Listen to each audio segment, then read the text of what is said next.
जे खानदानी दूध विकतो ना, पाणी न टाकता गिराईक त्याच्या घरी जातं, आणि जो पाणी टाकतो ना त्याला घराघरात जावं लागतं. नाही कळलं? असे संप्रदाय आहेत, घराघरात जातात, अंधश्रद्धा पसरवतात.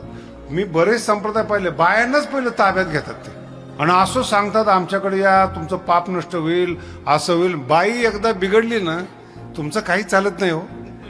हे माझे अनुभव आहेत, आणि हे मी तुम्हाला ओपन मध्ये बोलतोय. तुम्हाला कुठलं तरी आमिष दिलं जातं, कुठलं तरी समाधान दिलं जातं, कुठला तरी चमत्कार दाखवला जातो, आणि लगेच तुम्ही मागे जाता. ज्या साधूची मार्केटिंग मोठी, त्याला ज्ञानाची गरज नाही. तो नुसतं म्हणला ना ज्या तेरा कल्याण आहे, तरी तो खुश होऊन जातो, आणि याचं कल्याण करून जातो 4-5 लाख रुपये देऊन.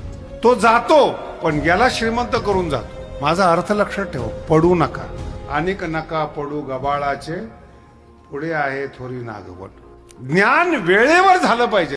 आताच चॅनलला फॉलो आणि सबस्क्राईब करा.